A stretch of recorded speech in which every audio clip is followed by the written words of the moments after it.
मस्त कहानियाँ।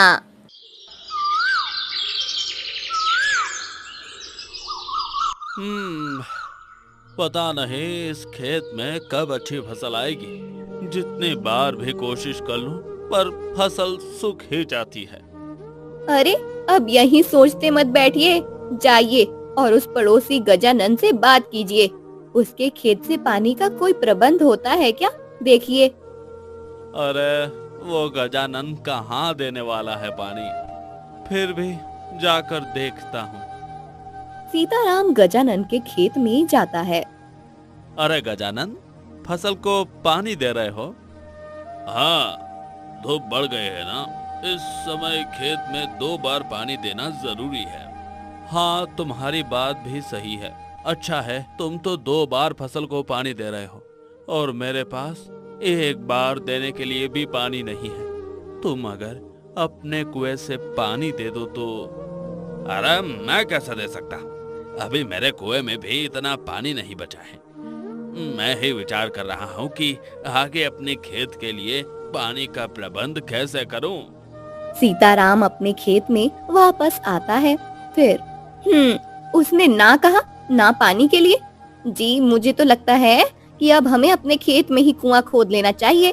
हमारे ही खेत में कुआं होगा तो हमें कभी पानी की कोई दिक्कत नहीं होगी। हाँ, पर कुआं खोदने के लिए कितना धन लगता है और इतना धन कहाँ है हमारे पास। हम तो 2 समय की रोटी जैसे तैसे खा पा रहे हैं। हाँ, पर कुछ न कुछ तो करना ही पड़ेगा। अब आप एक काम कीजिए, आप साहूकार से जाकर मिलिए, उनसे कुछ कर्जा ले लीजिए। सीताराम साहूकार के पास आता है। राम राम सरकार। बोलो सीताराम, क्या काम है? सरकार, थोड़ा कर्जा चाहिए था, खेत में कुआं बनवाना है। क्या? अब खेत में कुआं बनवाना है? तुम्हारा तो पिछला कर्जा भी तुमने नहीं चुकाया है अभी तक। हाँ सरकार, 1 बार कुआं बनवा लूं, फिर फसल को पानी मिलता रहेगा और फसल अच्छी आएगी तो मैं आपका सारा कर्जा एक साथ उतार दूंगा। ठीक है, अगर ऐसी बात है तो दे देता हूँ तुम्हें कर्जा। सीताराम साहूकार से कर्जा लेता है और मजदूरों को बुलाकर कुआं बनाने के काम पर लग जाता है। 2 दिनों के बाद कुआं बनकर तैयार हो जाता है। शाम के समय कुएं का काम पूरा खत्म हो जाता है। सीताराम और मीरा देखते हैं कि कुआं पानी से पूरा भर गया है। अरे वाह, ये कुआं तो पूरा भरा हुआ है।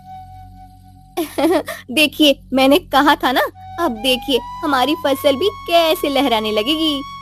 हाँ, हम कल सुबह खेत में पानी देने के लिए आते हैं। सीताराम और मीरा खुश होकर अपने घर चले आते हैं। दोनों इतने खुश होते हैं, उन्हें अब पानी की कोई चिंता नहीं होती।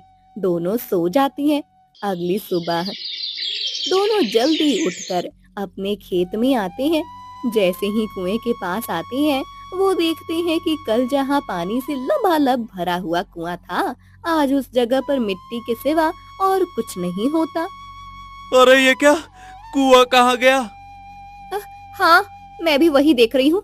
कल पानी से भरा हुआ कुआं आज कहीं गायब हो गया है। क्या हो रहा है ये? अरे इतनी मेहनत से वो कुआं हमने बनवाया था, कहाँ चला गया? जमीन निकल गई, आसमान खा गया हमारे कुएं को। वही तो कुछ समझ नहीं आ रहा है। वो कोई मनुष्य या प्राणी नहीं है कि ऐसे लुप्त हो जाए।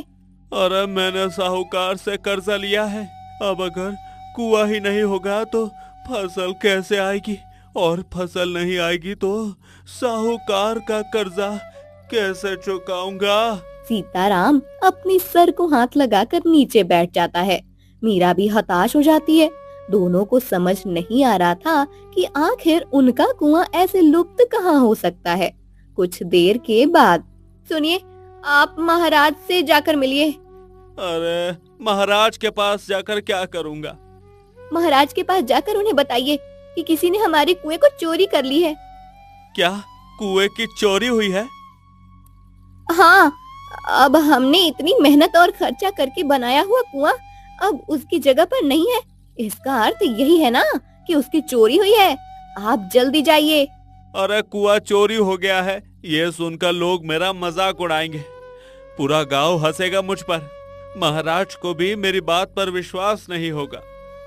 वो सब मैं जानती हूँ, पर अभी महाराज ही हमारी सहायता कर सकते हैं। मीरा की बात सुनकर सीताराम महाराज आत्मानंद के राजसभा में आता है। महाराज की जय हो। बताओ क्या समस्या है तुम्हारी? महाराज, मेरा कुआं चोरी हो गया है। क्या चोरी हुआ है? और वो भी कुआं? ऐसा कैसा विचित्र कुआं है तुम्हारा जिसकी चोरी हो गई है? महाराज की बात सुनकर सभी दरबारी हंसने लगते हैं। महाराज, मैं सच बोल रहा हूँ। 2 दिन मजदूर लगाकर मैंने अपने खेत में कुआं बनवाया था। कल रात पानी से भरा हुआ वो कुआं मेरे खेत में ही था, पर जब आज सुबह मैं और मेरी पत्नी खेत में फसल को पानी देने के लिए गए, तब कुआं वहां नहीं था। क्या बोल रहे हो तुम? मुझे तो विश्वास ही नहीं हो रहा है। कोई कुआं अपनी जगह से लुप्त कैसे हो सकता है? महामंत्री, आपने कभी इस विषय में कुछ सुना है कि कोई कुआं अचानक से लुप्त हो गया हो? नहीं महाराज, ऐसी विचित्र घटना तो मैंने जीवन में आज पहली बार सुनी है। ऐसा कभी हो ही नहीं सकता। ये व्यक्ति अवश्य झूठ बोल रहा है। ये राज्यसभा का समय व्यर्थ कर रहा है। अरे नहीं महाराज, मैं सच बोल रहा हूँ। मैं एक गरीब किसान हूँ। मैंने साहूकार से कुआं बनवाने के लिए कर्जा लिया है। आप चाहे तो उनसे पूछ लीजिए। महाराज महामंत्री को आदेश देते हैं और साहूकार को राज्यसभा में बुलाया जाता है। साहूकार, बताओ, इस किसान ने तुमसे कुछ दिन पहले कुआं बनाने के लिए कर्जा लिया था। हाँ महाराज, ये कुछ दिन पहले मेरे पास आया तो था और कह रहा था कि उसे अपने खेत में कुआं बनवाने के लिए कर्जा चाहिए था, और कह रहा था कि अच्छी फसल होने के बाद सारा कर्जा एक साथ उतार दूंगा। देखिए महाराज, मैंने कहा था ना, मैं सच बोल रहा हूँ। मैंने कुआं बनवाया था, पर अब वो गायब हो गया है। महामंत्री, आप स्वयं इस किसान के खेत पर जाकर देखिए। यदि वहाँ कुआं बना होगा तो उसके कोई तो चिन्ह मिलेंगे। महामंत्री सीताराम के साथ उसके खेत में आते हैं। महामंत्री पूरे खेत को ध्यान से देखते हैं और फिर से महल में चले जाते हैं। महाराज, मैंने उस किसान के खेत का पूरा ध्यान से निरीक्षण किया, परंतु उस खेत में 2 दिनों पहले कोई कुआं बना हो ऐसे कोई चिन्ह नहीं थे। समझ नहीं आ रहा है कि वो किसान हमसे झूठ क्यों बोल रहा है।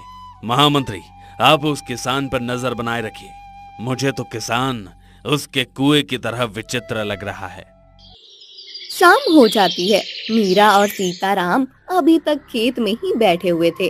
अंधेरा हो जाता है और अचानक उन्होंने बनाया हुआ कुआं उसी स्थान पर प्रकट हो जाता है जहां कल उसे बनवाया गया था। उस कुएं से पानी बहने लगता है। मीरा और सीताराम उस पानी से भरे हुए कुएं को देखकर आश्चर्य में पड़ जाते हैं। मीरा तो मेरी आंखें पर विश्वास ही नहीं हो रहा। मेरा तो ये कुआं यहाँ अपने आप प्रकट कैसे हो गया? अब ये सब छोड़ो।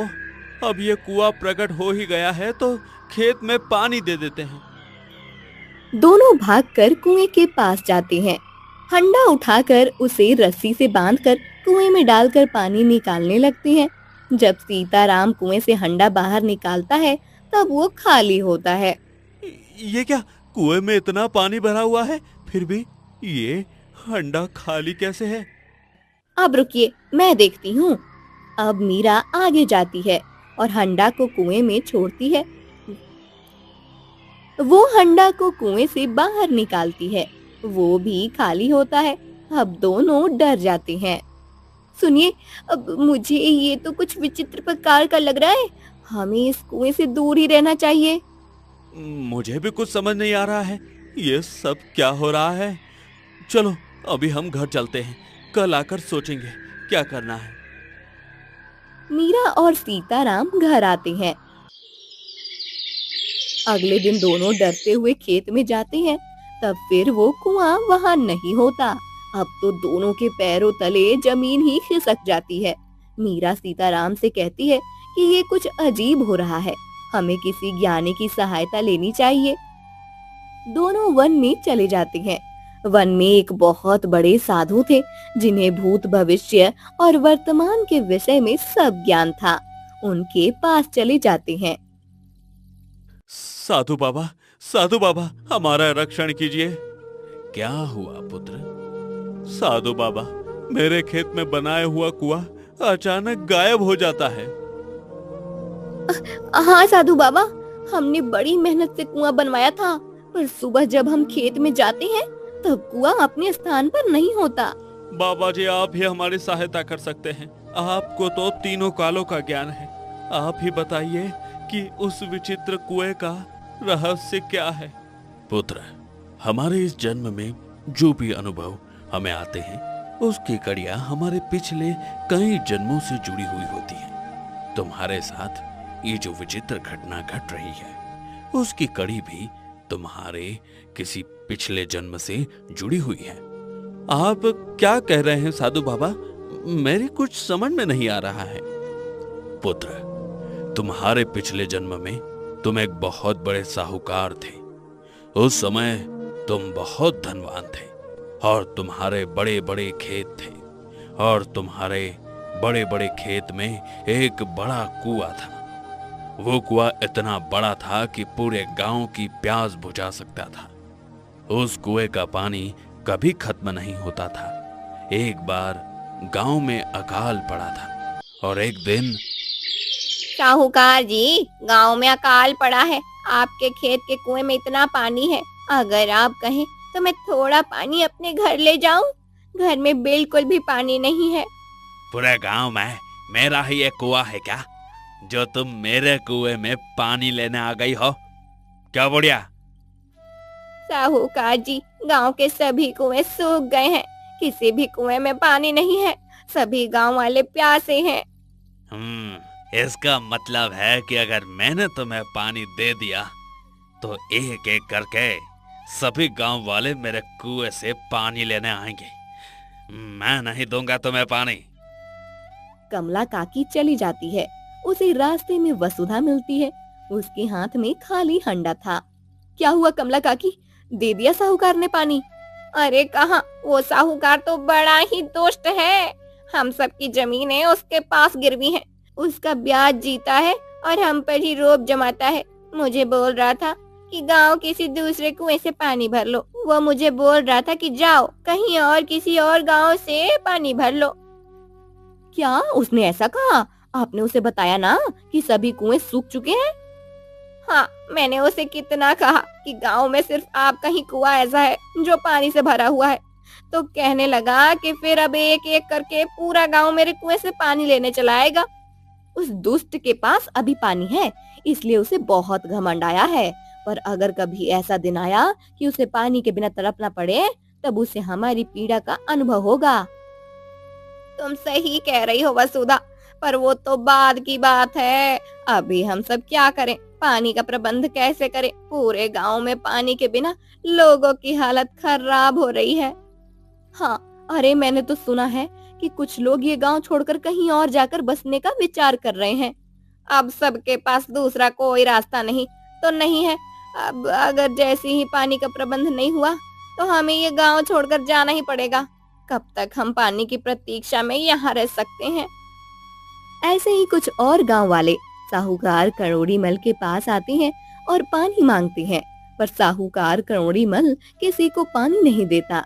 गांव वालों के जानवर पानी के बिना तड़पने लगते हैं और कुछ की मृत्यु हो जाती है। फिर सभी गांव वाले अपनी जान बचाने के लिए गांव छोड़कर पानी की तलाश में निकल जाते हैं। सभी अपने कपड़ों की पोटलियां लेकर वन के मार्ग से जा रहे होते हैं। तभी उन्हें एक शिकारी बबूली मिलता है। अब इतने सब लोग एक साथ कहाँ जा रहे हैं? बेटा, हमारे गांव में अकाल पड़ा है। एक बूंद भी पानी नहीं है किसी के पास। हम सब पानी की तलाश में गांव छोड़कर जा रहे हैं। अब जहां पानी का प्रबंध हुआ है वहीं हम अपना नया गांव बसा लेंगे। अच्छा, मैं आपकी सहायता कर सकता हूँ। इस वन के उस पार एक नदी है। उस नदी में पूरे साल पानी रहता है। आप सब उस नदी के पास रहने जा सकते हैं। ये तो बहुत अच्छी बात है बेटा, पर इस वन के नदी है तो कहीं हमें किसी जंगली जानवर से संकट भी हो सकता है। नहीं काकी, मेरे होते हुए आप सभी इस वन में सुरक्षित हैं। कोई भी प्राणी आपको कोई संकट नहीं देगा। बबलू भैया, आप इतने विश्वास से कैसे कह सकते हैं? मैं बचपन से ही इसी वन में रहता हूँ बहन।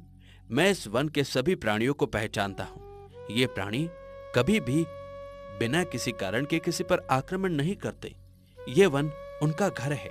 अगर हम अपनी मर्यादा में रहें तो वे भी अपनी मर्यादा नहीं छोड़ते हैं। आप निश्चिंत हो जाइए। इतने सालों से यहाँ रहने के कारण से मैं यहाँ के पक्षी और प्राणियों की भाषा भी समझने लगा हूँ। सभी गांव वाले बबलू शिकारी के पीछे चलने लगते हैं। सभी उस नदी के पास आकर रुकते हैं। गांव वाले नदी को देखकर भागकर नदी के पास जाते हैं और पानी पीने लगते हैं। सभी गांव वाले पानी पीकर तृप्त हो जाते हैं और बबलू शिकारी को धन्यवाद देने लगते हैं। बबलू शिकारी उन सब का रक्षण करने के लिए उनके साथ ही रहने लगता है। तुम्हें तुम्हारे पूर्व जन्म में सभी गांव वालों के श्राप लगे हैं। तुमने तुम्हारे पास इतना पानी होते हुए भी उनकी सहायता नहीं की, इसलिए ईश्वर ने भी तुम्हें दंड दिया और इस जन्म में तुम एक गरीब किसान बनकर जन्मे हो। साधु बाबा, मेरे पूर्व जन्म में मुझसे बहुत बड़ा पाप हो गया है, पर अब मैं उसका समाधान कैसे करूं? तुम तुम्हारे महाराज के पास जाओ। महाराज ने पूर्व जन्म में बहुत पुण्य का काम किया है। तुम्हारे महाराज आत्मानंद वही बबलू शिकारी हैं जिन्होंने सभी गांव वालों को पानी तक पहुंचाया था। तुम महाराज को ये सब बताओ, फिर महाराज को कुएं से पानी निकालने को कहो। जब महाराज उस कुएं को स्पर्श करेंगे तो वो कुआं हमेशा के लिए उसी स्थान पर स्थित हो जाएगा। महाराज के पुण्यवान हाथ जब उस कुएं को स्पर्श करेंगे तब उसका पानी हंडे में आएगा। सीताराम और मीरा साधु बाबा को प्रणाम करके महाराज के पास आते हैं। सीताराम महाराज को साधु बाबा के बताई हुई पूरी बात बता देता है। ये तुम क्या बोल रहे हो किसान? तुम अब महाराज को तुम्हारे कुएं का पानी निकालने को कह रहे हो? नहीं मंत्री जी, मैंने नहीं, साधु बाबा ने कहा है। आप चाहे तो साधु बाबा को भी बुला लीजिए। महामंत्री जी, साधु बाबा ने यदि ऐसा कहा तो हमें उनके आदेश का पालन करना चाहिए। चलिए। सभी सीताराम के खेत में आते हैं। महामंत्री साधु बाबा को भी लेकर आते हैं। महाराज आत्मानंद के खेत में आते ही वो कुआं वहां फिर से प्रकट हो जाता है। महाराज उस कुएं के पास जाकर उसे स्पर्श करते हैं और कुएं में हंडा डालते हैं। जब महाराज हंडा को बाहर निकालते हैं तब वो पानी से भरी हुई होती है। अरे ये तो चमत्कार हो गया साधु बाबा, हंडा पूरा भर गया है।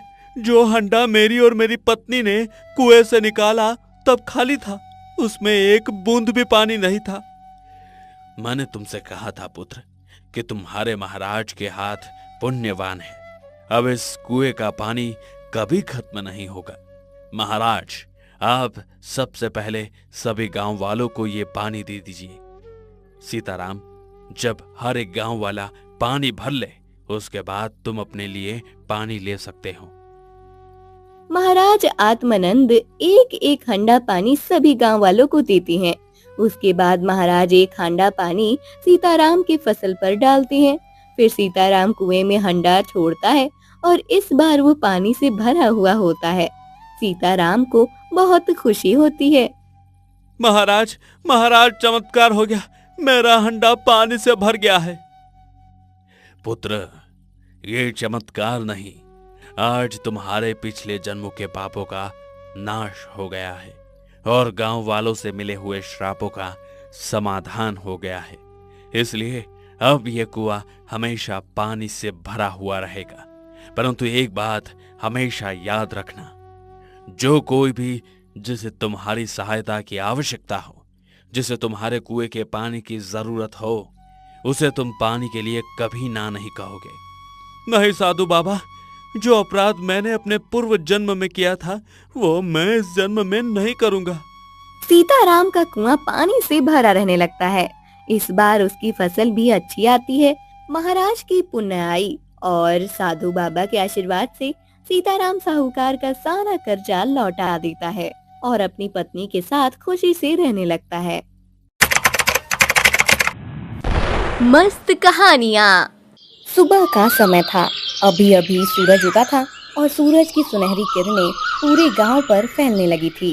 शशि अपने खेत में आ रहा था। इस बार उसकी फसल बहुत अच्छी आई थी। उसका हरा भरा खेत लहलहा रहा था। रास्ते में उसे उसका पड़ोसी माधव मिलता है।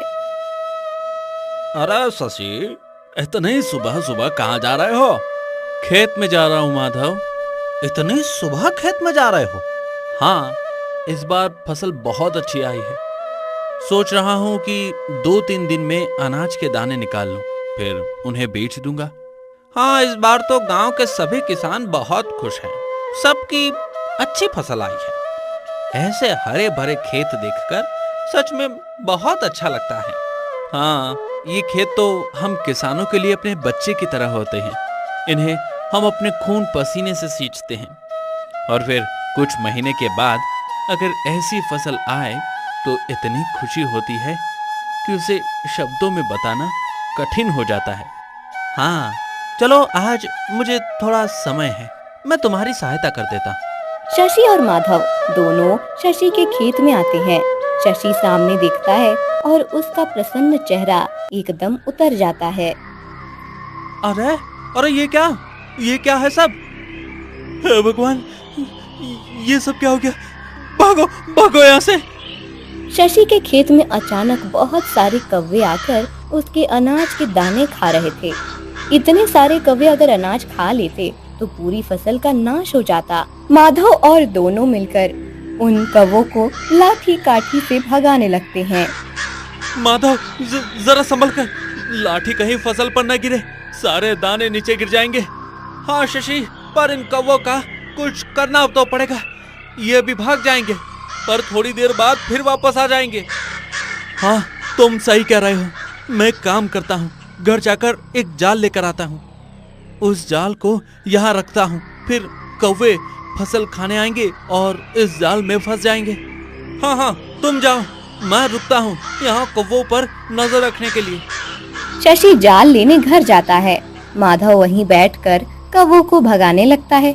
कुछ देर के बाद शशि जाल लेकर आता है और खेत में बिछा देता है। फिर चलो, अब कौवे आ भी गए तो इस जाल में फंस जाएंगे। हाँ, अब हमें इन पर नजर रखने की आवश्यकता नहीं है। चलो, हम कुछ और काम कर लेते हैं। माधव और शशि दोनों दूसरे काम करने चले जाते हैं।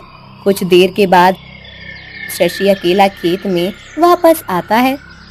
अच्छा मजा चखा दिया उन कौवों को, अब फंसे होंगे जाल में। अभी जाकर देखता हूँ।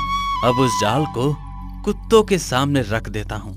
कुत्ते उन कौवे को मार देंगे, फिर वो गांव में किसी भी फसल को नुकसान नहीं पहुंचा पाएंगे। ऐसा विचार करते हुए शशि उस जाल के पास जाता है और देखता है वो वहाँ एक कबूतरी जाल में फंसी हुई होती है। उसके पैर में जाल फंसने की वजह से उसके पैर पर घाव हो गया था। मुझे बचाओ, मैं गलती से इस जाल में फंस गई हूँ। मैंने तुम्हारे फसल को नुकसान नहीं पहुँचाया है। तुम चिंता मत करो कबूतरी, मैं तुम्हें इस जाल से निकालता हूँ। ये जाल तो मैंने उन कौवों के लिए बिछाया था, पर दुर्भाग्यवश तुम इसमें फंस गई हो। रुको, मैं अभी तुम्हें मुक्त करता हूँ। शशि उस कबूतर को जाल से छुड़ाता है। वो उसे घर ले जाता है और उसके घाव पर लेप लगाता है। फिर मैं एक बात समझ नहीं पाया कि तुम हम मनुष्य जैसी बात कैसे कर सकती हो। ठीक है, तुम अब ये चावल के दाने खा लो, मैं खेत में जाकर काम करता हूँ। शशि कबूतर को अनाज के दाने देकर खेत में काम करने चला जाता है। रात को वो घर आकर सो जाता है। सुबह जब वो उठता है तब उसके बिस्तर पे सोने के सिक्के पड़े होते हैं। अरे ये क्या? ये सोने के सिक्के कहाँ से आए यहाँ?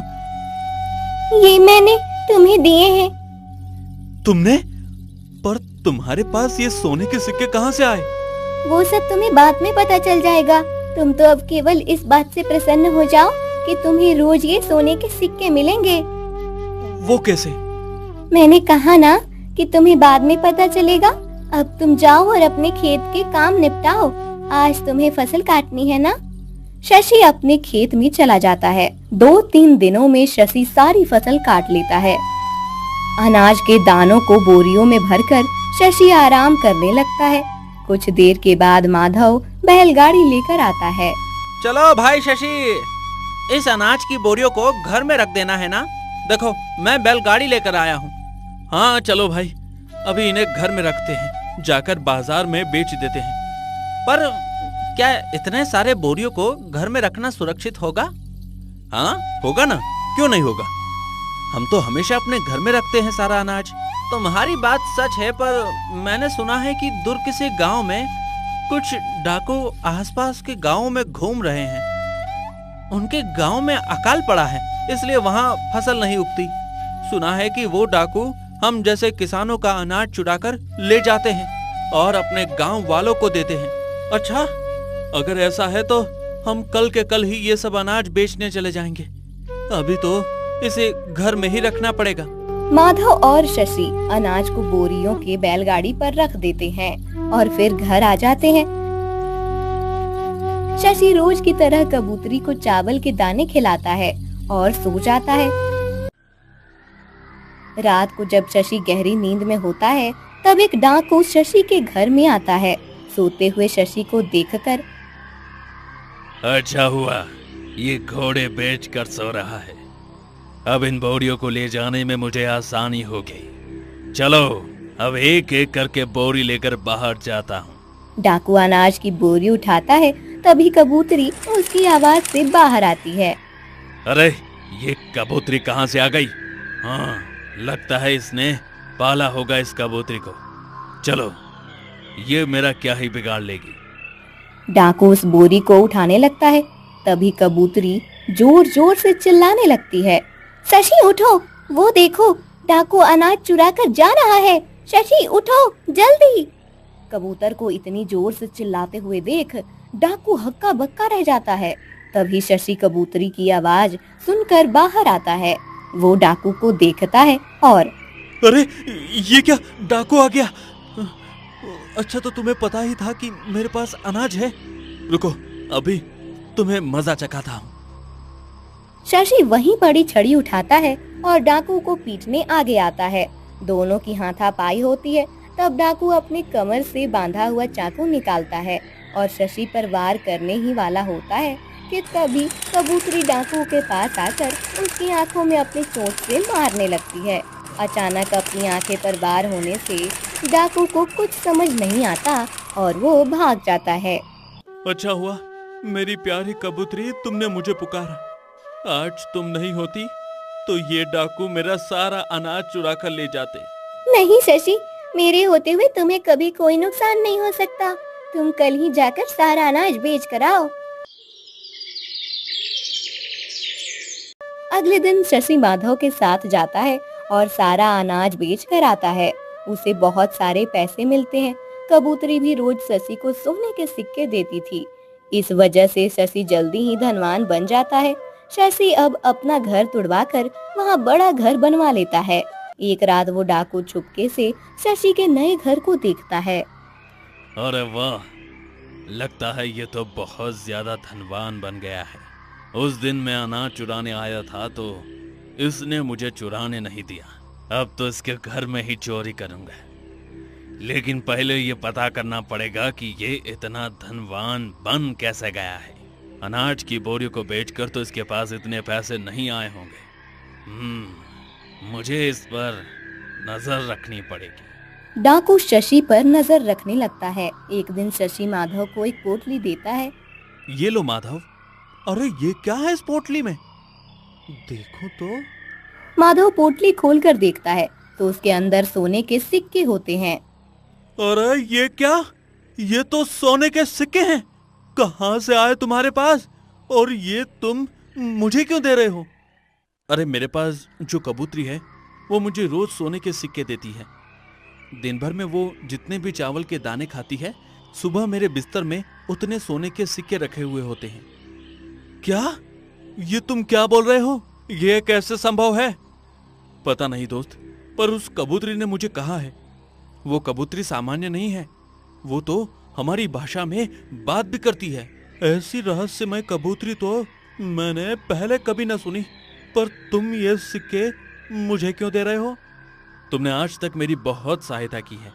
अब मैं धनवान बन गया हूँ और मैं चाहता हूँ कि मेरा दोस्त भी मेरी तरह धनवान बने। मुझे तो कबूतरी से रोज सोने के सिक्के मिलेंगे। मेरे पास तो सब कुछ है, इसलिए मैंने विचार किया कि तुम्हें थोड़ा धन दे दूं। उन दोनों की बातें उनके पीछे एक पेड़ के पीछे खड़े रहकर डाकू सुन लेता है। फिर अच्छा, तो ये बात है।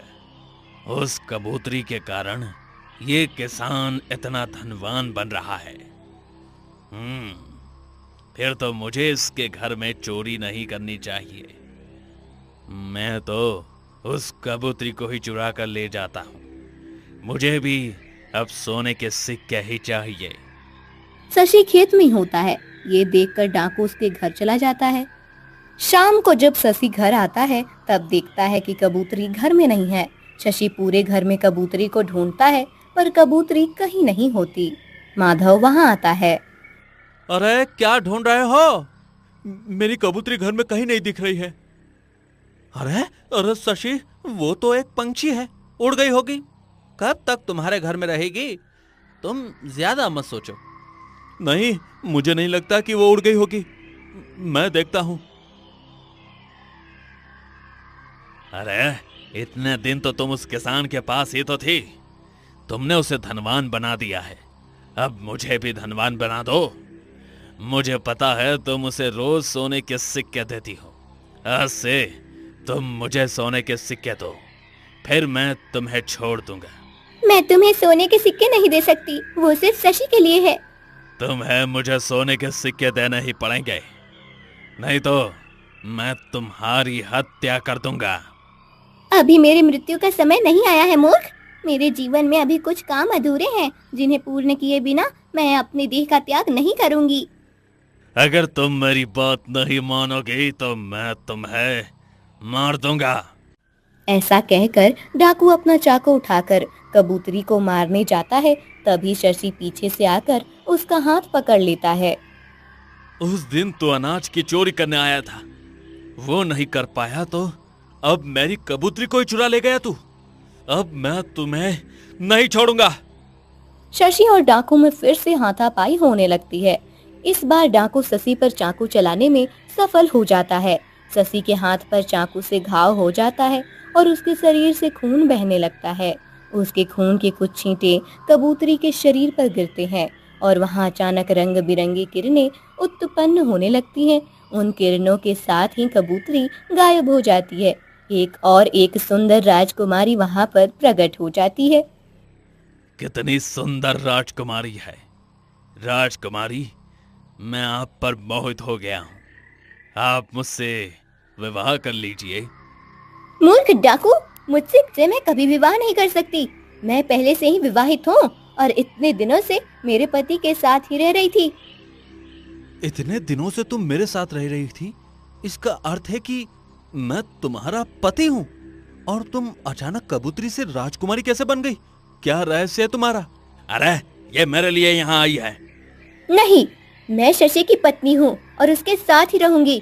पूरा एक जन्म में उसके साथ रहने की प्रतीक्षा कर रही थी। अब हम दोनों को एक दूसरे से अलग कोई नहीं कर सकता। राजकुमारी, मैं तुम दोनों को एक नहीं होने दूंगा। मैं तुम्हें प्राप्त करके ही रहूंगा, फिर चाहे मुझे इस किसान की हत्या ही क्यों ना करनी पड़े। नहीं, तुम शशि की हत्या मत करना। मैं तुम्हारे साथ आने के लिए सज्ज हूँ। ये तुम क्या कह रही हो राजकुमारी? तुम इसके साथ कैसे जा सकती हो? उसने कहा ना कि वो मेरे साथ आ रही है, उसे अब मैं पसंद आया हूँ। डाकू शशि से बात करने लगता है। इसी अवसर का फायदा उठाकर राजकुमारी वहीं पड़ा हुआ चाकू उठाती है और डाकू की हत्या कर देती है। फिर इस दुष्ट डाकू को बातों में उलझाने के लिए मैंने ऐसा कहा था उसे। शशि, तुम्हारा और मेरा संबंध पिछले जन्म से है। तुम ये सब क्या कर रही हो? मेरी कुछ समझ में नहीं आ रहा। मैं तुम्हें सब विस्तार से समझाती हूँ। पिछले जन्म में तुम एक राजकुमार थे और मैं एक राजकुमारी थी। हम दोनों का विवाह होकर कुछ ही दिन हुए थे। एक बार हम दोनों वन में विहार कर रहे थे। तब सुनिए राजकुमार, मुझे भूख लगी है, आप मेरे लिए फल तोड़ कर लाइए ना। अवश्य, मैं अभी लाता हूँ। राजकुमारी को एक आम का पेड़ दिखता है जिस पर बहुत सारे आम थे। उस पेड़ के पीछे एक साधु तपस्या करने बैठे हुए थे जो राजकुमार को दिख नहीं रहे थे। राजकुमार आम पर पत्थर मारने लगते हैं। आम तो नीचे नहीं गिरता, पर एक पत्थर पीछे तपस्या कर रहे साधु के सर पर जाकर गिरता है। उनके सर से खून बहने लगता है और उनकी तपस्या भंग हो जाती है। साधु बहुत क्रोधित हो जाते हैं और मूर्ख राजकुमार, मेरी तपस्या भंग कर दे। साधु की आवाज सुनकर राजकुमारी भी भागकर राजकुमार के पास आती है। क्या हुआ राजकुमार? मैं आपके लिए आम तोड़ने के लिए उस पेड़ पर पत्थर मार रहा था। एक पत्थर साधु बाबा को लग गया। मुझे नहीं पता था कि पेड़ के पीछे साधु बाबा बैठे हैं। तुमने मेरी तपस्या भंग कर दी है, इसलिए अब तुम्हें मेरे क्रोध का सामना करना पड़ेगा। नहीं साधु बाबा, इनकी कोई गलती नहीं है। मैंने ही उन्हें कहा था कि मेरे लिए फल तोड़ कर लाइए। राजकुमारी, तुम्हारे फल खाने की इच्छा से मेरे शरीर से रक्त बह गया है और मेरी तपस्या भी भंग हो गई है। तुम्हारे प्रेम के लिए राजकुमार ने इस पेड़ पर पत्थर मारे हैं। मैं तुम्हें श्राप देता हूँ कि तुम दोनों का वियोग हो जाएगा। तुम एक कबूतरी बन जाओगी और कभी राजकुमार के साथ नहीं रह पाओगी। नहीं नहीं साधु बाबा, हमें इतना बड़ा श्राप मत दीजिए। हम दोनों एक दूसरे से बहुत प्रेम करते हैं। मैं आपसे क्षमा मांगती हूँ। कृपया अपने श्राप का समाधान कीजिए। साधु बाबा अपना क्रोध शांत करते हैं और ठीक है, मैं दिया हुआ श्राप तो वापस नहीं ले सकता, इसलिए तुम्हें कबूतरी का शरीर तो प्राप्त होकर ही रहेगा। राजकुमार अपने अगले जन्म में एक सामान्य किसान के रूप में जन्म लेंगे और तभी तुम उनसे मिल पाओगी। जब उनके रक्त के छींटे तुम्हारे शरीर पर गिरेंगे तब तुम अपने असली रूप में आ जाओगी। आज वो दिन आया है जब हम दोनों का फिर से एक बार हम एक हो गए हैं। मैं तुम्हारी पत्नी हूँ शशि। पर फिर वो सोने के सिक्के, वो तुम्हारे पास कहाँ से आए थे? मैं इतने वर्षों से कबूतरी बनी हूँ। पूरा एक जन्म बीत गया है। इतनी वर्षों की मेरी कबूतरी बने रहने की इस तपस्या से मुझ में कुछ शक्तियाँ एकत्रित हो गई थी। मैंने जब तुम्हें खेत में काम करते देखा था तब मुझे बहुत दुख हुआ। पिछले जन्म का राजकुमार इस तरह से खेत में खून पसीना बहा रहा है, यह देखकर मैंने अपनी तपस्या के फल से वो सिक्के उत्पन्न किए और तुम्हें दे दिए ताकि तुम सुखपूर्वक जीवन व्यतीत कर सको। तुम्हें मिलने के बाद इतने दिनों तक मैं इसी दिन की प्रतीक्षा कर रही थी कि कब वास्तव रूप में आऊं और तुमसे मिल पाऊं। तुम ये सब सच बोल रही हो? मतलब ऐसा भी हो सकता है? इस बात पर मुझे विश्वास नहीं हो रहा है और मुझे ये सब स्मरण भी नहीं है। हाँ, इस बात पर विश्वास करना आसान नहीं है, परंतु मैं सब सत्य बोल रही हूँ। साधु बाबा के श्राप के कारण तुम्हें कुछ स्मरण नहीं है। तुम मेरे साथ चलो। जिस स्थान पर हमें वो श्राप मिला था उस स्थान पर जाने के बाद ही तुम्हें सब स्मरण होगा। साधु बाबा अभी तक वहीं हैं, वो तुम्हें सब स्मरण करा देंगे। राजकुमारी शशि को लेकर उस पेड़ के पास आती है। वहाँ उन्हें साधु बाबा मिलते हैं। राजकुमारी साधु बाबा को बताती है कि शशि को सत्य से अवगत कराएं। शशि, राजकुमारी सत्य बोल रही है।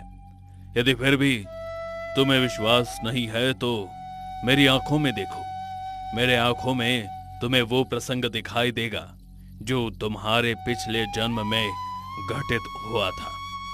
शशि साधु बाबा की आंखों में देखने लगता है। साधु बाबा की आंखों से शशि के पिछले जन्म की सारी बातें वैसे ही दिखती हैं जैसे उस राजकुमारी ने बताई थी। अब शशि को सब स्मरण हो जाता है। साधु बाबा, मुझे स्मरण हो गया है। अब मैं अपनी पत्नी के साथ अपना जीवन व्यतीत करूंगा। हमें आशीर्वाद दीजिए। शशि अब सब समझ जाता है। वो राजकुमारी के साथ अपने घर आता है। राजकुमारी भी एक सामान्य किसान की पत्नी की तरह शशि के साथ रहने लगती है।